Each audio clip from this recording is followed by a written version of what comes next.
Drama serial मन मस्त मलंग की आने वाली एपिसोड बहुत धमाकेदार होने वाली है, क्योंकि अब रिया कबीर के कहने पर अपनी जान लेने वाली है। जहां ये बात जैसे ही कबीर को पता चलेगी तो वो भी अपनी जान ले लेगा, क्योंकि अब कबीर और रिया दोनों ये बात अच्छे तरीके से जान गए हैं कि उनके घर वाले कभी भी कबीर और रिया को एक होने नहीं देंगे। तो अब ये दोनों क्या मर जाएंगे? तो अगर अब तक आपने हमारा चैनल सब्सक्राइब नहीं किया तो जरूर करें। तो जैसे कि रिया ने अब अपने पैरों पर खुद ही कुल्हाड़ी मार ली। एक दिन भी ना गुजरा उसे कसम खाए हुए और जाकर कबीर को धमकाने पहुंच गई, जहां वहां पर वाजिद ने देख लिया और सीधा जाकर अस्मा से शिकायत लगा दी। रिया के भेजे में तो इतनी भी अकल नहीं है कि वाजिद कबीर के पास आता जाता रहता है। वो जाकर सीधा सिकंदर को बता देगा कि उसकी बहन कबीर से मिलने आई थी। जहां दूसरी तरफ रमीज भी जाकर महबीना को बता देगा कि आज रिया आई थी और धमका कर गई है कि कबीर उसका पीछा ना करे। यह सुनकर महबीना भी कबीर के सामने हाथ जोड़ेगी और उससे कहेगी कि कबीर, तुम्हारा और रिया का कभी भी कोई रिश्ता नहीं हो सकता। तुम दोनों का मिलना नामुमकिन है। तुम ये बात क्यों नहीं समझते? चलो, अगर हम तुम्हारी खुशी के लिए मान भी जाएं तो अस्मा और सिकंदर कभी नहीं मानेंगे और उन दोनों की इजाजत के बगैर रिया कभी शादी नहीं करेगी। उसका पीछा छोड़ दो कबीर, खुदा के लिए तुम अब उसका पीछा छोड़ दो।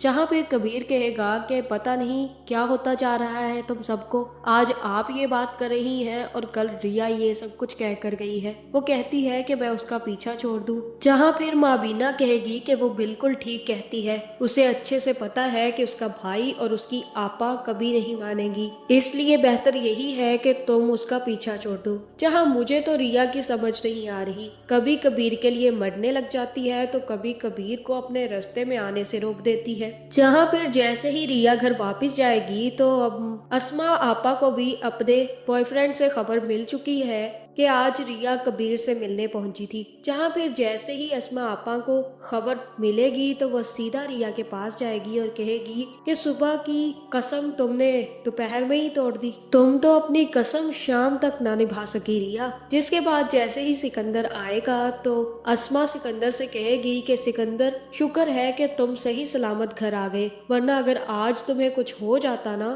तो मैंने ये सारा का सारा कसूरवार रिया को ठहराना था। जहाँ फिर सिकंदर कहेगा कि अस्मा, खुल के बात करो ना, जो करना चाहती हो, आखिर बात क्या है, सच सच बताओ। जहाँ फिर अस्मा कहेगी कि ये आज फिर से कबीर से मिलने कबीर के दफ्तर गई थी, अपने सगे भाई के सर की कसम खाई थी कि तुम ऐसा कुछ भी नहीं करोगी रिया, और तुम वो कसम निभा भी ना पाई। इतना इश्क चढ़ गया तुम्हें कि तुम अपने भाई की मौत का सोग मनाना भी गवारा नहीं करोगी और सीधा कबीर के पास पहुंच जाओगी। जहाँ फिर ये बात जैसे ही सिकंदर को पता चलेगी तो रिया सिकंदर से कहेगी कि ऐसा कुछ नहीं है भाई, मैं उससे मिलने गई थी, लेकिन मैं उसे समझाने गई थी कि वो अब मेरे पीछे कभी ना आए। और तब अस्मा कहेगी कि हाँ, अब तुम्हारे झूठ पर हम भरोसा कर लें, जैसे तुम्हारी कसम पर कर लिया था। और तब सिकंदर अस्मा से कहेगा कि आप अब जल्द से जल्द रिया का रिश्ता ढूंढे और इसकी शादी कर दें। और अब रिया स्कूल या कॉलेज नहीं जाएगी,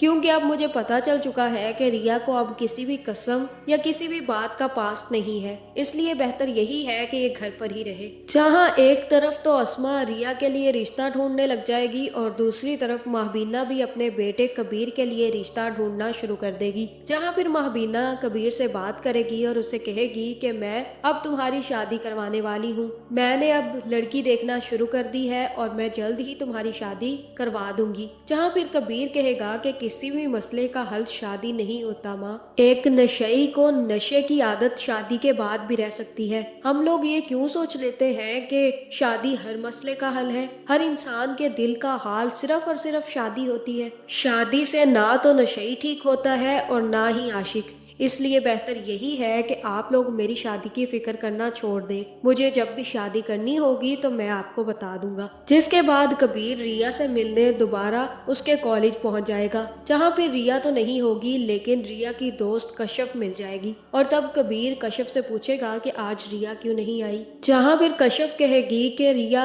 तुमसे मिलने आई थी ना कल, और यही खबर उसके घर वालों को लग गई है। इसके बाद सिकंदर और अस्मा आपा ने उसका घर से निकलना बंद कर दिया है और उसका कॉलेज भी छुड़वा दिया है और अब वो जल्द से जल्द उसकी शादी करवाने के चक्कर में है। अब तुम ही बताओ कि वो तुमसे मिलने कैसे आती। तुम बता दो कि वो क्या अपने घर वालों को ऐसी बात कहे जिससे कि अस्मा आपा और सिकंदर उसे खुद तुमसे मिलने की इजाजत दे दे। जहाँ फिर कबीर कहेगा कि इतनी सी बात, उसे कहो कि अगर इजाजत चाहती है तो अपनी नब्ज काट ले। जहाँ फिर कश्यप फोन करके रिया को बता देगी कि कबीर ने उसके लिए कितनी खूबसूरत किस्म की प्लानिंग करके रखी है। वो चाहता है कि अपनी नब्ज काट लो ताकि तुम्हें कबीर से मिलने की इजाजत मिल जाए। जहाँ फिर ये सुनते ही रिया कहेगी कि उसने ये खुद कहा है और तब कश्यप कहेगी कि हाँ बिल्कुल उसके यही अल्फाज थे। जिसके बाद रिया भी चाकू उठाएगी और अपनी नब्ज काट लेगी। जहाँ फिर जैसे ही रिया नब्ज काट कर बाहर निकलेगी तो सिकंदर रिया का हाथ देखकर, जो कि खून से भरा हुआ होगा, काफी ज्यादा डर जाएगा और जल्द से जल्द रिया को लेकर अस्पताल पहुंच जाएगा। और जहाँ फिर ये खबर जैसे ही कश्यप को मिलेगी तो वो भी फोन करके कबीर को बता देगी कि रिया ने अपनी नब्ज काट ली है और वो इस अस्पताल में दाखिल है। जहाँ फिर ये सुनकर कबीर के भी होश उड़ जाएंगे और वो कहेगा उसने ये सब कुछ कर दिया, मुझे अभी लोकेशन सेंड करो, मैं अभी पहुंच रहा हूँ। जिसके बाद कबीर रिया से मिलने पहुंच जाएगा, लेकिन मुझे ऐसा ही लग रहा है कि कबीर को कोई भी मिलने नहीं देगा। जहाँ फिर जैसे ही कबीर को इस बात का एहसास होगा कि कबीर और रिया के घर वाले दोनों ही उनके प्यार के दुश्मन है तो कबीर भी अपनी नब्ज काटने वाला है। जहाँ फिर ये लोग इस ड्रामे के एंड पर मर जाएंगे या फिर इन दोनों के घर वालों की दुश्मनियां खत्म हो जाएंगी। आपका इस बारे में क्या ख्याल है, कमेंट करके जरूर बताएं। मुझे तो ऐसा ही लग रहा है कि जब रिया और कबीर को ऐसी हालत में देखेंगे तो इन दोनों के घर वालों के दिल पिघल जाएंगे और ये दोनों घर वाले अपनी अपनी दुश्मनियां भुलाकर रिया और कबीर की शादी करवा देंगे। आपका इस बारे में क्या ख्याल है, कमेंट करके जरूर बताएं और ऐसी वीडियोस देखने के लिए हमारे चैनल को सब्सक्राइब करना ना भूलिएगा।